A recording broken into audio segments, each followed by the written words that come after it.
بسم اللہ الرحمن الرحیم۔ ہر ایک کو راضی کرنا ممکن نہیں۔ ایک باپ اپنے بیٹے کے ساتھ کہیں جانے لگا۔ ان کے پاس ایک گدھا تھا۔ باپ گدھے پر آگے بیٹھ گیا اور اس نے اپنے بیٹے کو پیچھے بٹھا لیا۔ جب ایک آبادی سے گزرے تو لوگوں نے دیکھ کر کہا کہ دیکھو، گدھے بیچارہ ایک ہے اور اس پر دو بندوں نے سواری کی ہوئی ہے۔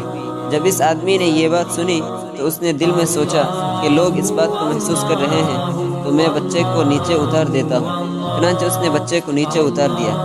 آگے گیا تو لوگوں نے دیکھ کر کہا، اندازہ کرو کہ خود اوپر بیٹھا ہے اور چھوٹے سے بچے کو پیدل چلا رہا ہے۔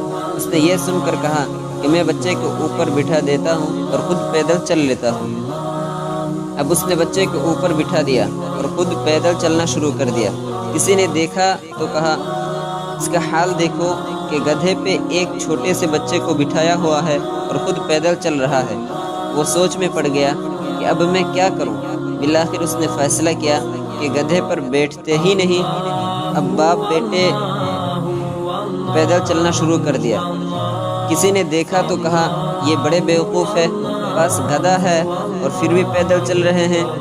اب وہ اور زیادہ پریشان ہوا کہ کرے تو کیا کرے۔ پھر اسے ذہن میں خیال آیا کہ ہم گدھے کو اٹھا لیتے ہیں۔ چنانچہ جب وہ گدھے کو اٹھانے لگے تو گدھے نے بھی ان کو دو لتیاں ماری اور اوپر سے لوگوں نے کہا، ذرا اس بندے کا حال دیکھو کہ گدھے کو سر پر اٹھانے کی کوشش کر رہا ہے۔ آخر میں انہوں نے یہ کہا کہ سچی بات تو یہ ہے کہ ہم بندوں کو کبھی راضی کر ہی نہیں سکتے۔